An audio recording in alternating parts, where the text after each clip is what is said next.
बाबा प्यार से वरदान बांटे, करते हैं माला माल, करते हैं माला माल। स्नेह भरी दृष्टि से करते, स्नेह भरी दृष्टि से करते, आत्मा को वो निहाल, करते हैं माला माल।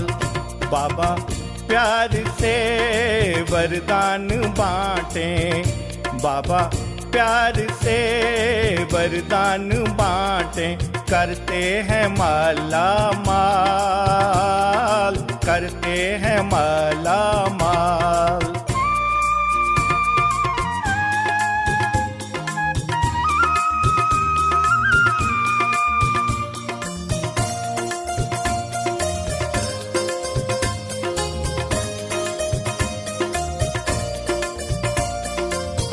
शक्ति से भरे भंडार, गुण बरसाए सुख अपार।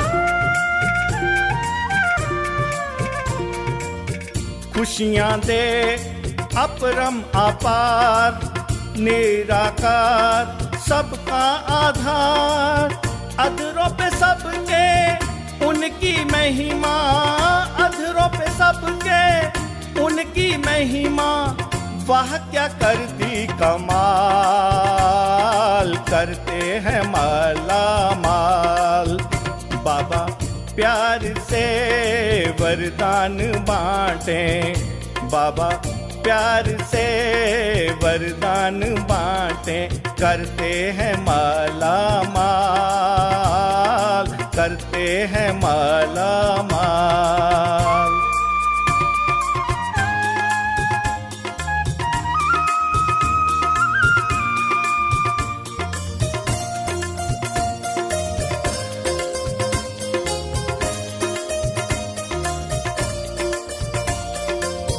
ज्ञान के देते हीरे मोती, अंतर की जगाते ज्योति।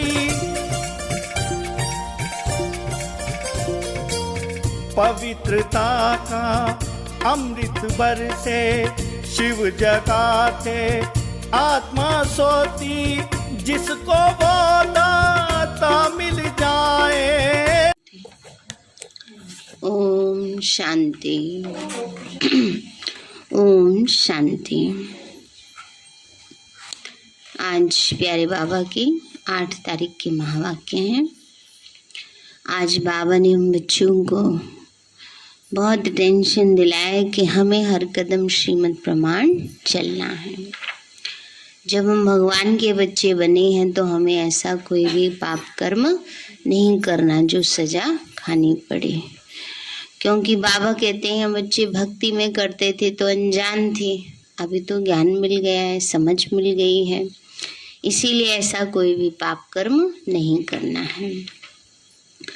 बाबा बोले मीठे बच्चे शिव बाबा का बनकर कोई भी भूल नहीं करना।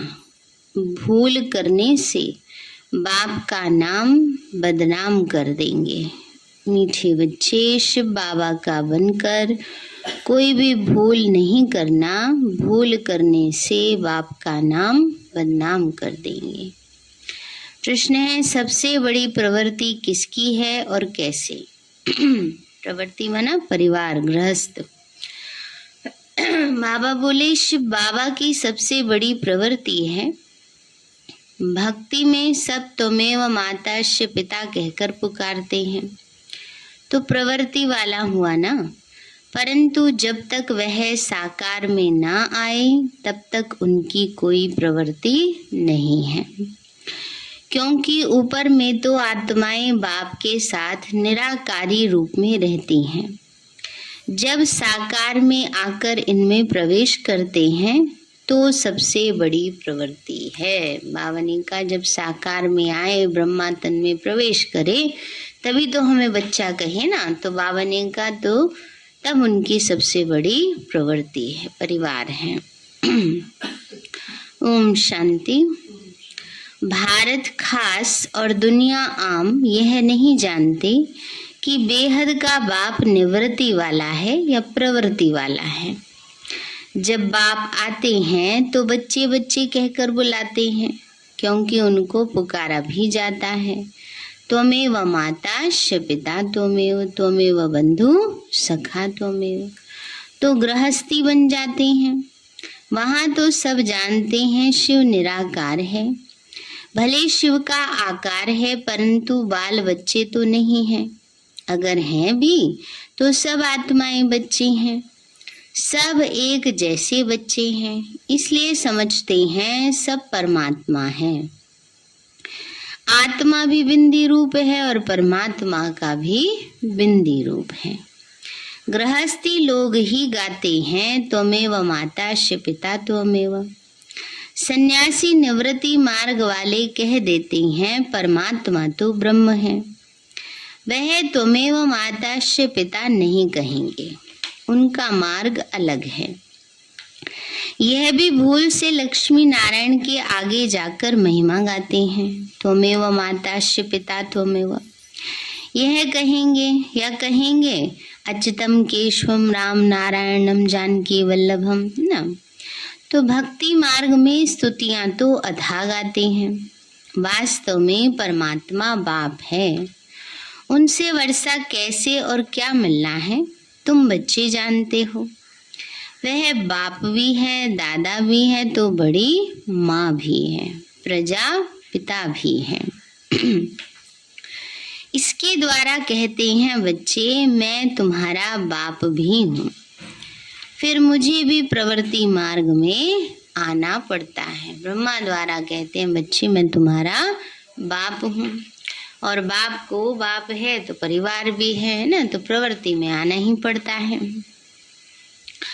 तो बाबा कहते हैं बच्चे, इनके द्वारा कहते हैं बच्चे मैं तुम्हारा बाप हूँ। यह मेरी युगल भी है और बच्चा भी है। कौन? ब्रह्मा बाबा है ना, बाबा के युगल है, क्योंकि शिव बाबा ने पहले ब्रह्मा को अपना बनाया, तो उसके बाद हम बच्चों की रचना हुई। हम बच्चों को अपना बनाया ब्रह्मा मुख से, तो इस भाव से युगल भी हो गई। और आत्मिक रूप में क्योंकि परमात्मा एक पिता है सबका, तो सब आत्माएं उसके बच्चे हैं, तो इसलिए बच्चा भी है। तो बाबा कहते हैं जब इनमें प्रवेश करता हूँ तब प्रवृत्ति वाला बन जाता हूँ। मुझे ही सुप्रीम बाप, सुप्रीम टीचर, सुप्रीम गुरु भी कहते हैं। गुरु गाइड करते हैं मुक्ति के लिए। वह तो है सब झूठ, ये है सत्य। अंग्रेजी में परमात्मा को ट्रुथ कहते हैं। तो ट्रुथ क्या कर सत्य बताते हैं, यह किसी को भी पता नहीं है। हम तुमको भी पता नहीं था, तो जैसे नई बात हो गई। वह ज्ञान का सागर सच खंड स्थापन करने वाला है, तो जरूर कभी सच बता के गया है ना। बाबा ने का वो सचखंड स्थापन करने वाला है, सत्य बाप है, जरूर कभी सच बता के गया होगा। तब ही तो गायन है। सचखंड को हेवन कहते हैं। वहाँ डीटी सॉवर्टी दिखाते हैं। अभी है पुरानी दुनिया, फिर नई दुनिया होने वाली है। पुरानी दुनिया को आग लगनी है। बाबा ने कही पुरानी दुनिया है, अब इसको आग लगनी है। स्थापना के समय विनाश भी गाया जाता है, तो करण करावनहार परमात्मा गाया हुआ है। ब्रह्मा द्वारा स्थापना करते हैं। कैसे कराते हैं वो तो खुद ही आके बताएंगे। मनुष्य कुछ भी नहीं जानते, कहते हैं परमात्मा करण करावनहार है।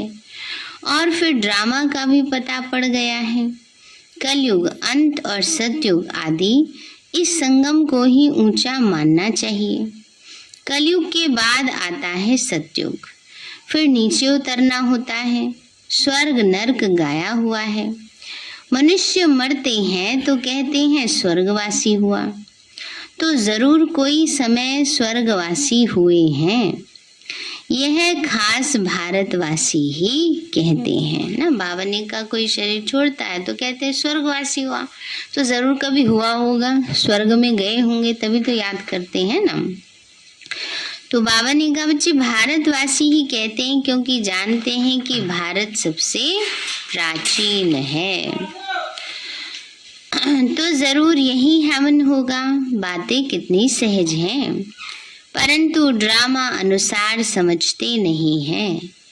तब दो बाप आते हैं समझाने के लिए, पुकारते भी हैं बाबा आओ, आप में जो नॉलेज है वो आकर हमें दो, पतितों को पावन बनाने आओ, है ना। बाबा कहते पुकारते आए हैं बाबा आओ, आकर हमें ज्ञान दो। फिर कहते हैं हमारा दुख हर कर सुख दो, परंतु ये पता नहीं कि क्या नॉलेज देंगे, क्या सुख देंगे। सोचते हैं जिस चीज की कमी है वो मिल जाए, धन मिल जाए, संतान मिल जाए, ये प्राप्ति हो जाए, वो हो जाए, बस यही सुख है। लेकिन विश्व का मालिक हम बच्चे बन जाते हैं बाबा के इस ज्ञान से, ये कोई नहीं जानते हैं। तो बाबा ने कहा क्या सुख देंगे जानते नहीं। अब तुम बच्चे जानते हो वह बाप है, तो जरूर बाप से रचना हुई होगी। फादर माना रचयिता, बच्चों ने फादर कहा तो क्रिएशन ठहरे, रचना ठहरे। क्रिएशन भी जरूर कहाँ से पैदा हुई होगी। बाबा कहते हैं रचयिता है तभी तो रचना है ना। फिर बच्चों को प्रॉपर्टी भी दी होगी, ये तो कॉमन बात है। इसलिए ही मुझको त्वमेव माताश्च पिता कहते। तो बाबा बड़ा गृहस्थी हुआ ना, बाबा ने इतना बड़ा परिवार है तो बाबा क्या हुआ, गृहस्थी हो गया। बुलाते भी हैं हे माता पिता आओ, आकर पावन बनाओ। अब फादर तो है, परंतु मदर बिगर रचना कैसे हो सकती है। अब परमात्मा को पिता कहते, परम पिता परमात्मा, गॉड फादर।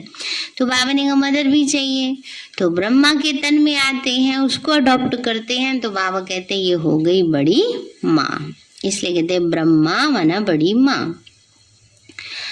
तो बाबा कहते बच्चे बुलाते हैं माता पिता आओ, आकर पावन बनाओ। अब फादर तो है, परंतु मदर बिगर रचना कैसे हो सकती है। यह फिर यहाँ रचना बाबा कैसे रचते हैं, ये है बिल्कुल नई बात। यहाँ भी बहुतों की बुद्धि में ठहरता ही नहीं, और सब जगह सिर्फ परमात्मा को फादर कहकर बुलाते हैं। यहाँ दोनों हैं, फादर भी है और मदर भी है। तो प्रवृत्ति मार्ग हुआ ना, वहाँ सिर्फ फादर कहने से उन्हों को मुक्ति का वर्षा मिलता है। वह आते भी पीछे हैं, यह तो सब जानते हैं। क्रिश्चियन धर्म के आगे बौद्धी धर्म था, उनके आगे इस्लामी था ना। बाबा ने कहा पहले क्या था, सबसे पहले तो आदि सनातन देवी देवता धर्म है। उसके बाद 2500 साल बाद इब्राहिम आए ना, इस्लाम धर्म आया, फिर बौद्धी आए, फिर क्रिश्चियन आए, फिर धीरे धीरे करके और धर्म मठपथ आते जाते हैं। तो इस सीढ़ी में और धर्म तो है नहीं, इसलिए गोले के बाजू में रखना चाहिए। गोला माना सृष्टि चक्र है ना। बाबा ने कहा सीढ़ी में धर्म का ज्ञान नहीं है, सीढ़ी में जन्म का ज्ञान है। कैसे हम 84 जन्म लेते हैं, धर्म का ज्ञान सृष्टि चक्र में है, समय का ज्ञान सृष्टि चक्र में है।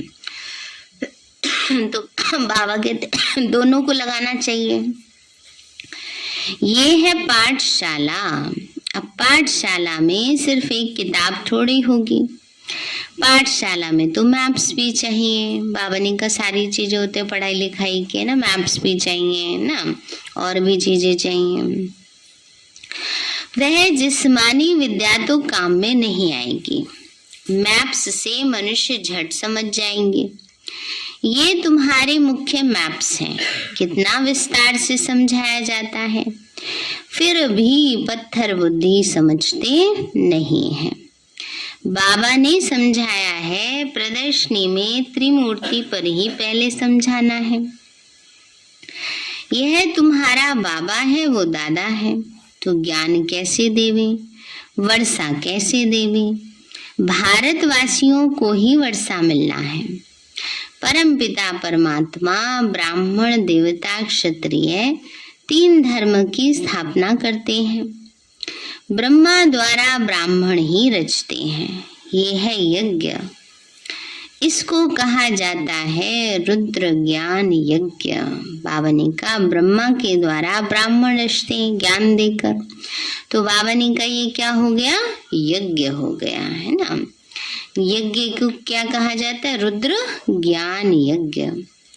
और भक्ति मार्ग में जो यज्ञ है वह देरी से शुरू होते हैं, क्योंकि पहले पहले होती है शिव की पूजा, फिर देवताओं की पूजा। उस समय कोई यज्ञ नहीं होता, बाद में यह यज्ञ करना शुरू करते हैं ना। बाबा ने कहा पहले शिव की पूजा होगी, देवी देवताओं की, फिर बाद में प्रकृति के 5 तत्वों की पूजा होना शुरू होती है। तो यज्ञ करते हैं, जल को पूजते हैं ना। अग्नि, यज्ञ करना माना अग्नि की पूजा करना ना, तो तत्वों की पूजा करने लगते हैं। तो बाबा कहते हैं बच्चे ये सब बाद में शुरू होता है, पहले देवताओं की पूजा करते हैं, फूल चढ़ाते हैं। अब तुम पूजा लायक नहीं हो। बाबा कहते हैं बच्चे इस समय बच्चे पूजा लायक नहीं हैं, पूजन लायक हैं देवताएं, जिनका शरीर और आत्मा दोनों पवित्र हैं। ब्राह्मण जो है वो गायन लायक है, ब्राह्मणों के कर्तव्य गाए जाते हैं। बाबा कहते हैं लोग शिव के ऊपर जाकर अक धतूरा क्यों चढ़ाते हैं? बाप समझते हैं तुम सब कांटे थे, उनसे फिर कोई सदा गुलाब, कोई गुलाब और कोई मोतियां बनते हैं, और कोई फिर अक के फूल भी बन पड़ते हैं। फिर बाबा कहते हैं कोई कोई क्या बन जाते हैं? अक के फूल। अक के फूल क्या करते हैं? कड़वाहट है ना, जहरीले होते हैं।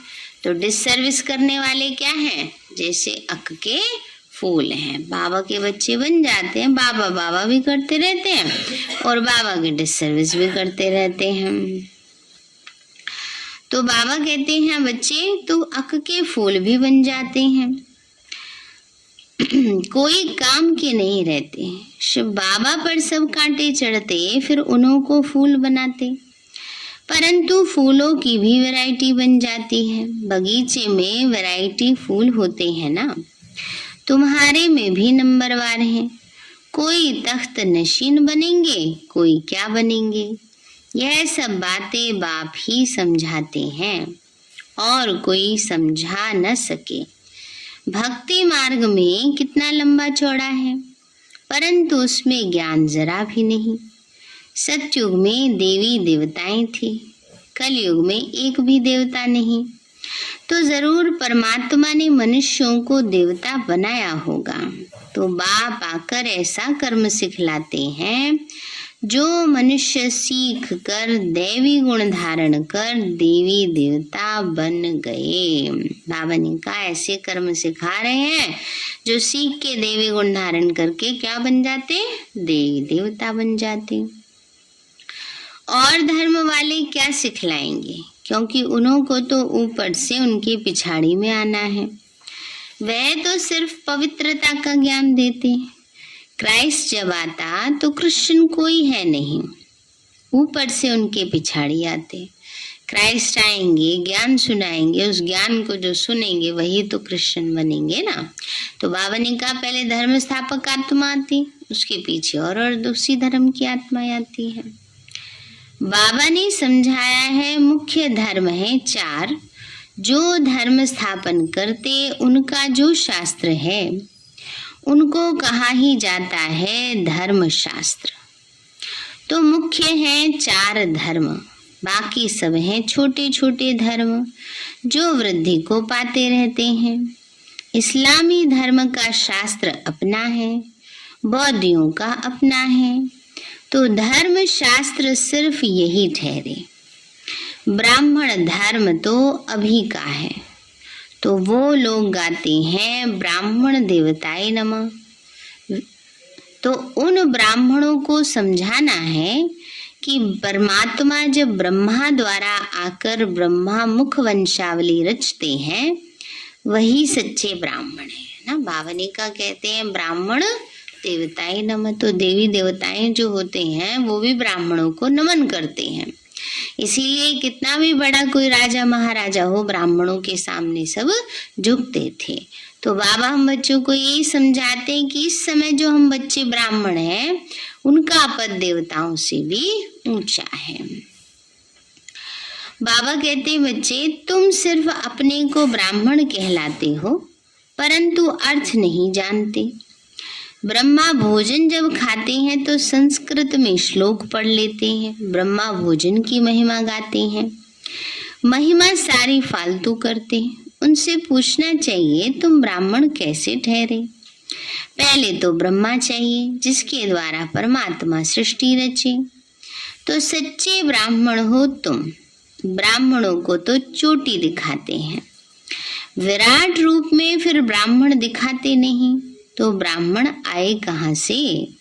तो तुम अपने को ब्राह्मण कहलाते हो, तो परमात्मा जब आकर ब्रह्मा द्वारा नई रचना रचे तब ब्राह्मण हो, फिर ब्राह्मण ही देवता बनते हैं।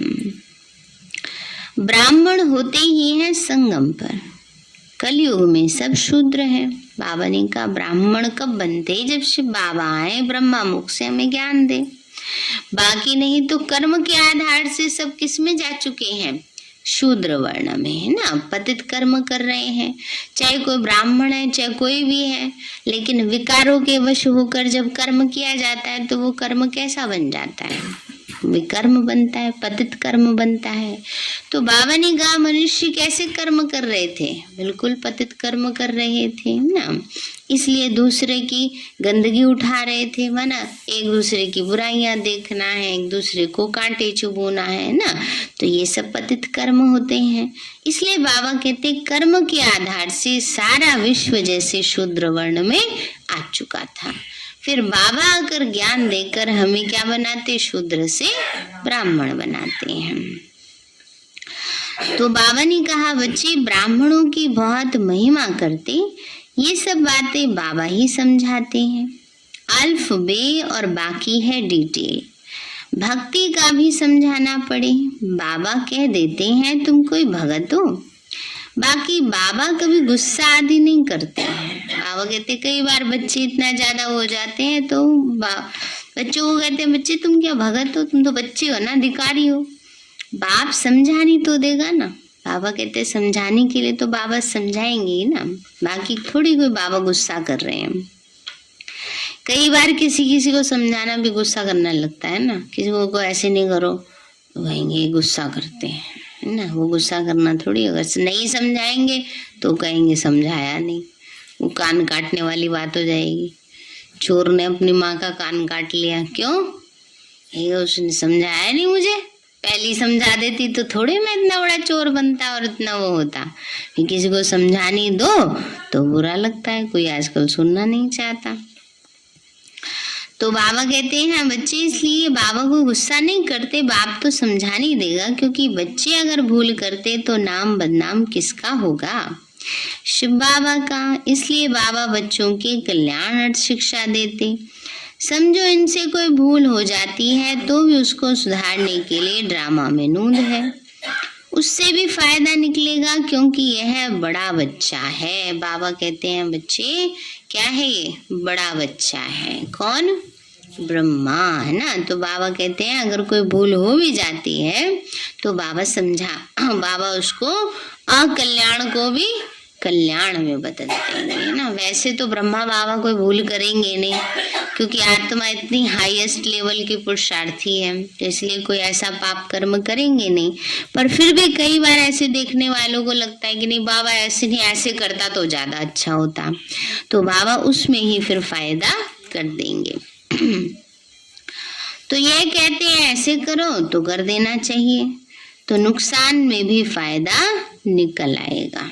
इसलिए बाबा कहते हैं अगर बाबा ब्रह्मा बाबा ये कहते हैं ऐसे नहीं ऐसे करो तो नुकसान में भी क्या होगा, फायदा हो जाएगा। नुकसान की कोई बात नहीं, हर बात में कल्याण ही कल्याण है। अकल्याण भी ड्रामा में था, भूले तो सबसे होती रहती हैं, परंतु अंत में कल्याण तो कोई भी हालत में होना है, क्योंकि बाप कल्याणकारी है। सबका कल्याण करना है, सबको सदगति दे देते हैं। अब सबकी कयामत का समय है, पापों का बोझा सबके सिर पर है, तो सबका हिसाब किताब चुकतू होगा। सजाएं मिलने में देरी नहीं लगती है।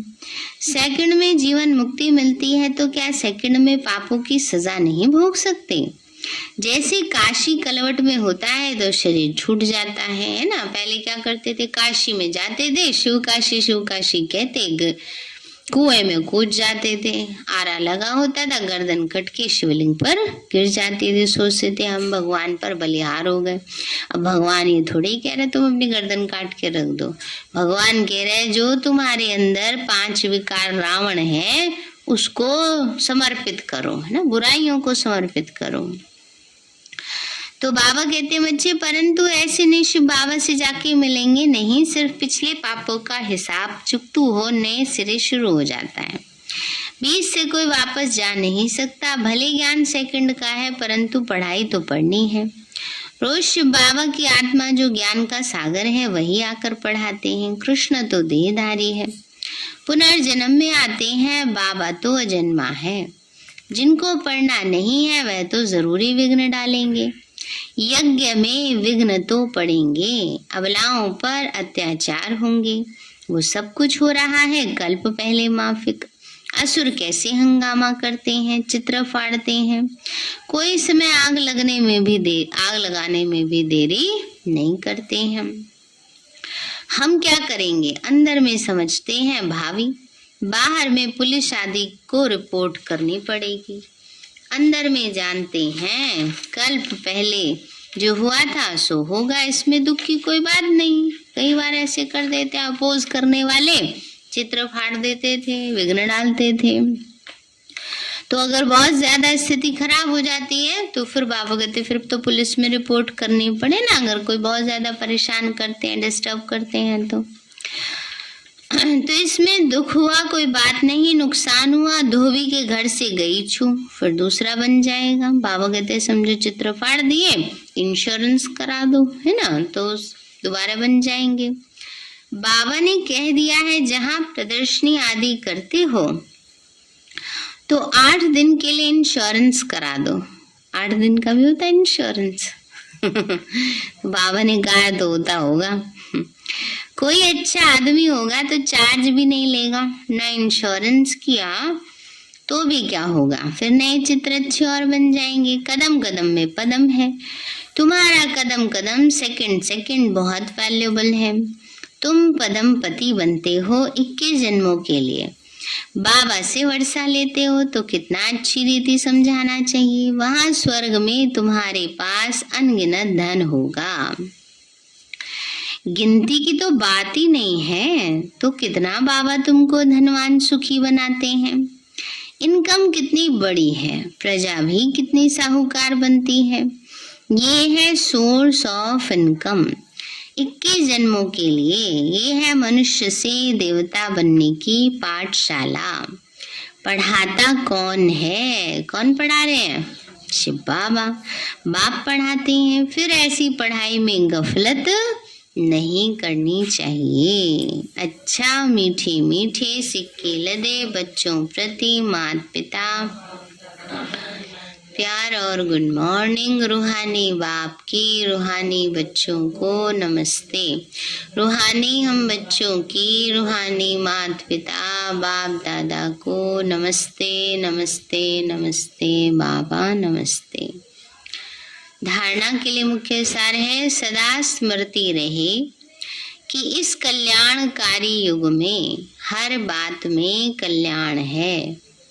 हमारा अकल्याण हो नहीं सकता।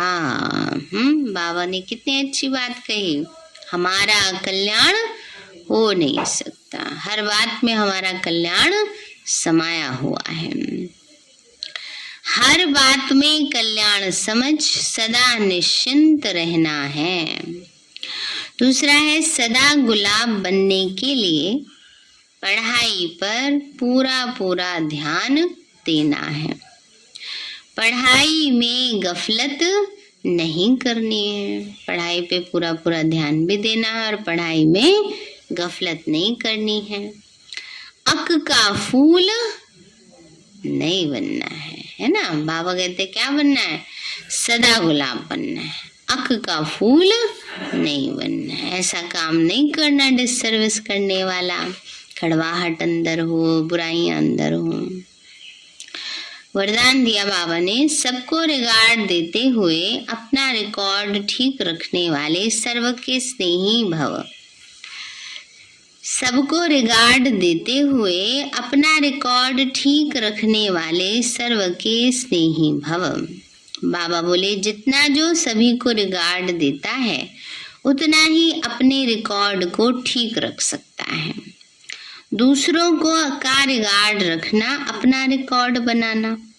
जैसे यज्ञ के मददगार बनना ही मदद लेना है, वैसे रिगार्ड देना ही रिगार्ड लेना। रिगार्ड माना सम्मान। सम्मान दूसरों को देंगे तो सम्मान ही मिलेगा। एक बार देना और अनेक बार लेने के हकदार बन जाना। वैसे कहते हैं छोटों को प्यार और बड़ों को रिगार्ड दो, लेकिन जो सभी का बड़ा समझदार रिगार्ड देते हैं, सभी को बड़ा समझकर रिगार्ड देते, वो सबके स्नेही बन जाते हैं। क्योंकि आजकल छोटों को ज्यादा सम्मान चाहिए ना। अगर जरा भी थोड़ा ऐसे ऊपर नीचे बोलो तो और ही क्या करते हैं, डिसरिगार्ड करना शुरू कर देते हैं। तो इसलिए बाबा कहते हैं समझकर रिगार्ड देते वो सबके से ही बनते। इसके लिए हर बात में पहले आपका पाठ पक्का करो। स्लोगन है, बाप दादा की मिली हुई शिक्षाएं समय पर याद आना ही तीव्र पुरुषार्थ है। बाप दादा की मिली हुई शिक्षाएं समय पर याद आना ही तीव्र पुरुषार्थ है। समय निकल जाए उसके बाद याद करे बाबा ने ये कहा था, बाबा ने ये कहा था, फायदा क्या? कुछ भी नहीं। इसलिए बाबा कहते हैं बाबा की जो शिक्षा है वो समय पर याद आना यही तीव्र पुरुषार्थ है। सारे हैं मीठे बच्चे शिव बाबा का बनकर कोई भी भूल नहीं करना। भूल करने से बाप का नाम बदनाम कर देंगे। प्रश्न है, सबसे बड़ी प्रवृत्ति किसकी और कैसे? बाबा बोले शिव बाबा की सबसे बड़ी प्रवृत्ति है। भक्ति में सब त्वमेव माता शिव पिता कहकर पुकारते हैं तो प्रवृत्ति वाला हुआ ना। परंतु जब तक वह साकार में ना आए तब तक उनकी कोई प्रवृत्ति नहीं, क्योंकि ऊपर में तो आत्माएं बाप के साथ निराकारी रूप में रहती हैं। जब साकार में आए, आकर इनमें प्रवेश करें तो सबसे बड़ी प्रवृत्ति है, परिवार है बाबा का सबसे बड़ा ना। अच्छा, ओम शांति।